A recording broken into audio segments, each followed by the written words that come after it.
چلا کرتی تھی, ہمیشہ آپ کے ساتھ چلا کرتی تھی. یعنی جہاں سے گزرتے جھاڑ آپ کو کیا کرتے, سلام. پتھر آپ کو کیا کرتے, سلام. اور ایک بدلی کا ٹکڑا ہمیشہ آپ کے اوپر چلا کرتا تھا, یہ بتانے کے لیے کہ آپ ایک عام انسان نہیں, آپ کون ہیں, محمد الرسول اللہ صلی اللہ علیہ وسلم ہے. اب یہ چلتے چلتے آپ کی عمر بڑھنے لگی, تقریباً 12 سال کی آپ کی عمر تھی. آپ چاچا کے ساتھ تجارت کے لیے کہاں جاتے ہیں, ملک شام, سیریا. کہاں جاتے ہیں, ملک شام آپ تجارت کے لیے جاتے ہیں. آپ کے چاچا بولتے ہیں کہ پہلے بھی ہم لوگ تجارت کرنے آیا کرتے تھے, وہاں پر یہودی لوگ رہا کرتے تھے. یہودیوں کا ایک بہت بڑا عالم وہاں پر رہتا تھا جس کا نام تھا بحیرہ. کیا نام تھا, آپ یہ نام لکھ لیجئے, کیا نام تھا اس کا, کیونکہ اسی نے آپ کی نبوت کی پیشن گوئی کی تھی. کیا نام تھا اس کا, بحیرہ راہب. راہب کہا جاتا ہے یہودیوں کے عالم کو, تو اسے کیا کہتے تھے, بحیرہ راہب. بحیرہ راہب. یہ بحیرہ راہب ہر بار ابو طالب بولتے میں جاتا تھا, سفر کرتا تھا, کبھی مجھ سے بات نہیں کرتا تھا.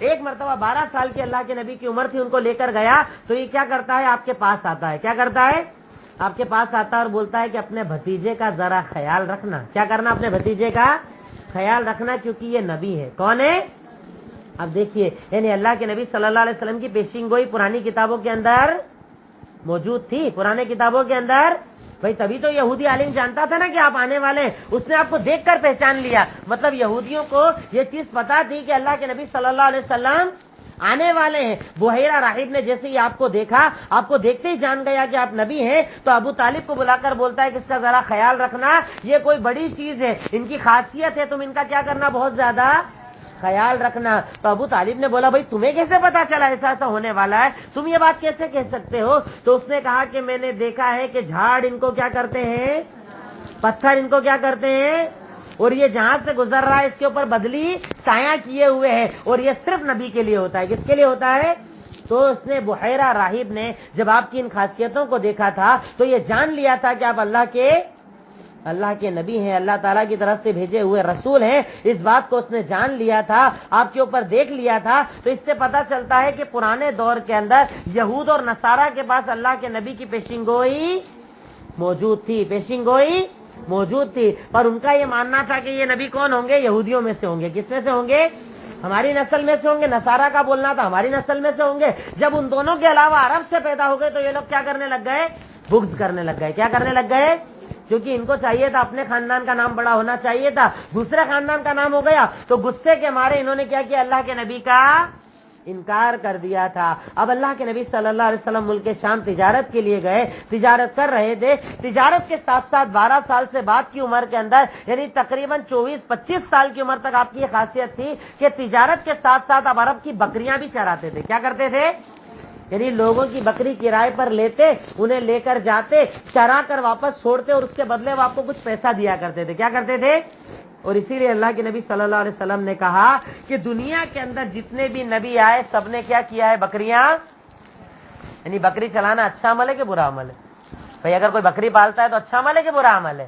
اللہ کے نبی نے کہا کہ دنیا کے اندر جتنے بھی نبی آئے سب نے بکریوں کو چرایا ہے. اب اس کے اندر آپ کو کیا چیز پتا چلتی ہے, بھائی بکری چرانے سے کیا پتا چلا آپ کو, کوئی اسپیشل چیز پتا چلتی ہے کہ اللہ کے نبی صلی اللہ علیہ وسلم نے بکریاں کیوں چرائی, یا اللہ تعالیٰ نے آپ سے بکریاں کیوں چروائی؟ ابھی آپ کو نبوت ملی تھی, بھائی نبوت کتنے سال کی عمر میں ملی تھی, 40 سال میں ملی تھی, تو آپ نے اس عمر کے اندر بکری کیوں چرائی؟ پہلا پوائنٹ لکھیے, آپ نے بکریاں اس لیے چرائی کہ بکریاں چرا کر اللہ تعالیٰ آپ کو ایک ٹریننگ دینا چاہتا تھا کہ آگے آپ کو پوری ایک امت کو سنبھالنا ہے. کبھی آپ نے بکریوں کا ریوڑ دیکھا ہے, دیکھا ہے بکریوں کا ریوڑ, کہ سارے شہر کے کبھی بکری نہیں دیکھی آپ لوگوں نے, دیکھی کہ نہیں دیکھی؟ تو آپ تو آواز ہی نہیں نکال رہے, سارے شیر پالنے والے. بکری دیکھی کہ نہیں دیکھی آپ نے؟ بکریوں کا ریوڑ دیکھا کیسے چلتا ہے, کوئی ادھر جا رہا ہے, کوئی ادھر جا رہا ہے, اور جو پیچھے گڈریا چلتا ہے وہ کیا کرتا ہے, سب کو سسٹمیٹک کرتا ہے, ایک آواز لگاتا ہے, ادھر سے ادھر آ جاؤ, ادھر سے ادھر آ جاؤ, ادھر مت جاؤ, ادھر مت چڑھو. یعنی بکری کو اگر کوئی چراتا ہے تو اسے لوگوں کو سسٹمیٹک کرنے کی عادت ہوگی کہ نہیں ہوگی؟ بھائی جب وہ بکری چرا رہے ہیں اللہ کے نبی, اور بکری چرانے کے اندر آپ کو بکریوں کو لے کر جانا ہے, ایک اوپر چلی گئی تو نیچے لے کر آنا ہے, ادھر ادھر جا رہی تو ساتھ میں چلانا ہے, تو اس کے ذریعے اللہ رب العالمین آپ کو ایک ٹریننگ دے رہا تھا کہ آگے چل کے آپ کو امت کو جو بکھری ہوئی ہوگی اسے کیا کرنا ہوگا, جمع کرنا ہوگا. سمجھ رہے ہیں؟ اللہ تعالیٰ نے کوئی عمل آپ سے بے مقصد کروایا تھا؟ ہر عمل کے پیچھے ایک مقصد تھا. تو پہلا فائدہ بکریوں چروانے کا کیا تھا کہ بکریوں کو چرانے کے ذریعے اللہ تعالیٰ آپ کو امت کو صحیح ٹریننگ دینے کی تربیت دے رہا تھا. اللہ تعالیٰ کو کیا دے رہا تھا؟ تربیت دے رہا تھا. دوسری چیز امت کو یہ بتانا کہ چاہے آپ نبی بھی تھے پر آپ خود کمایا کرتے تھے. کیا کیا کرتے تھے؟ ہمارے یہاں مٹھوں کی تعداد دیکھی ہے آپ نے؟ مٹھے دیکھیں یا نہیں دیکھیں آپ نے؟ ماشاءاللہ آپ لوگوں کے پاس نہیں لگتا مٹھے، سارے کام کرنے والے ملے آپ کو. مٹھے لوگ کیا کرتے ہیں؟ اللہ تعالیٰ نے جو مقدر کیا ہے وہ تو ملنا ہی ہے. اللہ نے میرے مقدر میں اتنا ہی لکھا ہے، اس سے زیادہ مجھے مل ہی نہیں سکتا ہے. تو گویا کہ وہ شام کو اوپر جا کے اپنا عمل نامہ چیک کر کے آیا ہے، اللہ کی تقدیر کا حساب دیکھ کر آیا ہے کہ اللہ تعالیٰ نے اس کو 20,000 15,000 کا ہی معاملہ لکھا ہے. خود چیک کر کے آیا، اس لیے گھر آ کے کیا بولتا ہے؟ میں اس لیے مٹھا ہوں کیونکہ مجھے 15,000 ہی کمانا ہے. دیکھیے آپ اللہ کے نبی صلی اللہ علیہ وسلم، اگر آپ چاہتے بتائیے، آپ کو گھر سے نبوت نہیں دی ہے پر اللہ چاہتا تو کیا پوری دنیا کو آپ کے قدموں میں نہیں بچھا سکتا تھا؟ بچھا سکتا تھا. پر اللہ تعالیٰ کا بکریاں چروانے کا دوسرا مقصد کیا تھا کہ امت کو یہ پتا چلے کہ ہر انسان کو خود کما کر کھانا چاہیے، یعنی اپنی کمائی کا کیا کرنا چاہیے؟ انتظام کرنا چاہیے. تیسرا مقصد کوئی کام چھوٹا ہم لوگ ہوتا ہے نا، ہر کام کو چھوٹا سمجھتے ہیں کہ نہیں سمجھتے؟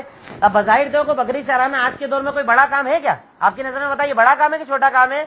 ہم تو چھوٹا ہی سمجھتے ہیں نا. ایک گڈریا، اس کی کوئی اہمیت ہوتی ہے ہماری نظر میں؟ نہیں ہوتی ہے. تو اللہ تعالیٰ امت کو یہ بتانا چاہتا تھا بکریاں چروانے کے ذریعے کہ بکری چرانے کا عمل چھوٹا ہو یا بڑا، اگر محنت ہے تو اللہ تعالیٰ اس کے اندر کیا دیتا ہے؟ برکت دیتا ہے. اللہ رب العالمین محنت میں اللہ کیا دیتا ہے؟ برکت دیتا ہے. یعنی کوئی کام اللہ کی نظر میں چھوٹا. تو 3 مقصد آپ کو یاد رہیں گے کہ اگر میں آپ سے پوچھوں گا کہ آپ بکری کیوں چراتے تھے، اللہ تعالیٰ نے آپ سے بکریاں کیوں چروائی؟ پہلا مقصد امت کو ٹرین کرنا مقصد تھا. دوسرا مقصد خود کما کر کھانا. اور تیسرا مقصد کوئی کام چھوٹا نہیں ہوتا ہے. اب اس کے اندر آپ دیکھیں گے کہ آپ کی عمر دھیرے دھیرے بڑھ رہی ہے. اس دور کے اندر عرب کے اندر میں نے آپ کو بتایا بہت ساری برائیاں تھی. کیا تھی؟ بہت ساری بے حیائی تھی. ان کے اندر ایک معاملہ تھا کہ کعبہ کا طواف کرتے تھے. کیسے طواف کرتے تھے وہ لوگ؟ برہنہ ہو کر کرتے تھے. کیسے کرتے تھے؟ کپڑوں کو کھول کر کرتے تھے. ایک مرتبہ کعبہ کی تعمیر ہو رہی تھی، آپ پتھر لے کر جا رہے تھے. آپ کے چچا عباس نے کہا کہ بھئی پتھر لے کر جا رہے ہو، ایسا کرو اپنا کپڑا کھول دو اور کندھے پر رکھ لو تو پتھر تم کو چبھے گا نہیں. آپ کہتے ہیں کہ میں نے بس کپڑا کھولا اور ویسے میں کیا ہو گیا تھا؟ بے ہوش ہو کر گر گیا تھا. یعنی اللہ رب العالمین نے آپ کی حیا کی حفاظت کی تھی. آپ چھوٹے تھے، 25 سال کی عمر تک یہ معاملہ تھا کہ پورے مکہ کے اندر آپ مشہور تھے. آپ کون تھے؟ صادق. اور مکہ والے کس نام سے پکارتے تھے آپ کو؟ صادق اور امین. صادق اور امین. یعنی آپ نے اپنی جوانی کے اندر اپنے کیریکٹر کو اتنا پیارا بنایا تھا کہ سارا مکہ آپ کے کیریکٹر کی کیا دیا کرتا تھا؟ مثال دیا کرتا تھا. اور مکہ والے آپ کو کس نام سے پکارتے تھے؟ صادق اور امین. اس دور کے اندر عرب کے 2 قبیلوں کے اندر ایک جنگ ہوئی تھی جسے حرب الفجار کہا جاتا ہے. کیا کہا جاتا ہے؟ حرب آپ نے اس جنگ کے اندر گھر سے چھوٹے تھے پر حصہ لیا تھا. اور اس کے بعد وہاں پر تجارت، میں نے جیسا آپ کو بتایا اللہ کے نبی صلی اللہ علیہ وسلم کیا کرتے تھے؟ بزنس کیا کرتے تھے. کیا کرتے تھے آپ؟ ایک تو آپ کا عمل کیا بتایا بھائی؟ 2 بزنس جو آپ کے مشہور ہیں. پہلا بزنس آپ نے کیا کیا؟ وہ دوسرا بزنس تجارت. کیا کرتے تھے؟ جس کو ہم کہہ سکتے ہیں امپورٹ ایکسپورٹ کا کاروبار. کون سا کاروبار؟ آپ ملک شام یہاں کا مال وہاں کا مال یہاں لا کر بیچا کرتے تھے. یعنی آپ کا کام کیا تھا؟ امپورٹ اور ایکسپورٹ کا تھا. پر خود آپ کے پاس اتنی طاقت نہیں تھی تو آپ کیا کرتے تھے؟ مکہ کے لوگوں کا مال لے جا کر بیچتے تھے اور اس کا محنتانہ آپ کو مل جایا کرتا تھا. اب اسی دور کے اندر آپ کا جب کیریکٹر مشہور ہونے لگا، مکہ والے آپ کو پہچاننے لگے، تو مکہ کے اندر ایک خاتون تھی جن کا نام تھا حضرت اور ان کی عمر کتنی تھی؟ 40 سال. کتنی عمر تھی؟ اور اللہ کے نبی کی عمر کتنی تھی؟ 25 سال. جب ان کو پتا چلتا ہے کہ ایک بہت پیارا انسان ہے، ایک بہت پیارا نوجوان ہے جو دین کا کام کرتا ہے، اچھا کام کرتا ہے، سچا ہے، امانت دار ہے، تو وہ کیا کرتی ہیں؟ اپنا ایک غلام تھا جس کا نام تھا میسرہ. کیا نام تھا؟ میسرہ. اپنے غلام میسرہ کو بلاتی ہے کہ میں ان کو چیک کرنا چاہتی ہوں، یہ میرا تجارت کا مال لو اور ان کے ساتھ جاؤ، شام کے اندر بیچ کر آؤ، اور پورے سفر کے اندر ان کا کیریکٹر جو تمہیں پتا چلے مجھے آ کر. مطلب انسان کی پہچان کہاں ہوتی ہے؟ سفر کے اندر ہوتی ہے. کہاں ہوتی ہے؟ سفر کے اندر. اسی سلسلے میں ایک روایت آتی ہے, گرچہ اس پر کلام ہے. حضرت عمر ابن خطاب رضی اللہ تعالیٰ عنہ کے سامنے ایک آدمی کسی کی تعریف کرتا ہے تو آپ پوچھتے ہیں کیا تو نے اس کے ساتھ سفر کیا ہے, کیا کیا ہے تو نے اس کے ساتھ؟ اگر سفر نہیں کیا تو اس کی تعریف نہیں کر سکتا, کیونکہ انسان کی پہچان سفر میں ہوتی ہے, اس وقت وہ کھل کر سامنے آتا ہے. اب یہ آپ کا مال لے کر جاتے ہیں, آپ باحیا, آپ صادق و امین, آپ اچھے, آپ میٹھے بول بولنے والے, اچھے اخلاق والے. میسرہ آپ کے ساتھ تجارت کر کے جب مکہ واپس آتے ہیں اور ان سے پوچھتی ہیں حضرت خدیجہ کہ بتاؤ تم نے محمد الرسول اللہ صلی اللہ علیہ وسلم کو کیسا پایا, تو وہ کہتے ہیں وہ تو صادق ہے, وہ تو امین ہے, وہ تو با اخلاق ہے, وہ تو با حیا ہے. اور آپ جانتے ہیں حضرت خدیجہ کے پہلے 2 نکاح ہو چکے تھے, دونوں سے چھوٹ چکی تھی, طلاق ہو چکا تھا, پر آپ اتنے بڑے منصب والی تھی, اتنے بڑے خاندان والی تھی کہ عرب کا ہر انسان آپ سے نکاح کرنا چاہتا تھا. عرب کا ہر انسان یعنی ہر مرد آپ سے نکاح کرنا چاہتا تھا. پر آپ نکاح کا پیغام کس کو بھیجتی ہیں, یعنی آگے سے لیڈیز کس کو پیغام بھیج رہی ہیں؟ محمد الرسول اللہ صلی اللہ علیہ وسلم کو, کیونکہ انہوں نے آپ کا کردار دیکھا, کیریکٹر دیکھا. اب بتائیے لڑکا غریب تھا یا امیر؟ ہمارے امی کیا دیکھتی ہے داماد میں؟ بھیا آپ میں بہت ساری امیاں ہیں نا, کیا چاہیے, کون سا چاہیے داماد؟ داماد کی ایک گاڑی تو ہو اللہ کم سے کم ہے, ہماری بیٹی کو گھمانے تو لے جائے گا نا سنڈے کو, ایک گاڑی تو ہونا چاہیے, ایک گھر تو ہونا چاہیے. کوئی یہ پوچھتی ہے کہ میرا داماد نمازی ہے کہ نہیں ہے, اخلاق والا ہے کہ نہیں ہے, صادق اور امین ہے کہ نہیں ہے؟ وہی داماد ساری گاڑی والا, بینک بیلنس والا, 2 مہینے بعد جب بیٹی کو گالیاں دیتا ہے تو یہ مائیں رو کر مولوی صاحب کو ڈھونڈتی ہیں اس ٹائم. جبکہ پہلے آپ کو کیا دیکھنا چاہیے داماد میں؟ دین دیکھنا چاہیے. اللہ کے نبی صلی اللہ علیہ وسلم نے ارشاد فرمایا ہے کہ کسی انسان سے مرد و عورت شادی کی وجوہات ہوتی ہیں, ان میں تم جب بھی نکاح کرو تو کس چیز کو ترجیح دیا کرو؟ دین کو. دین کی بنیاد پر نکاح کیا کرو. حضرت خدیجہ رضی اللہ تعالیٰ نے اللہ کے نبی کے اندر کیا دیکھا تھا؟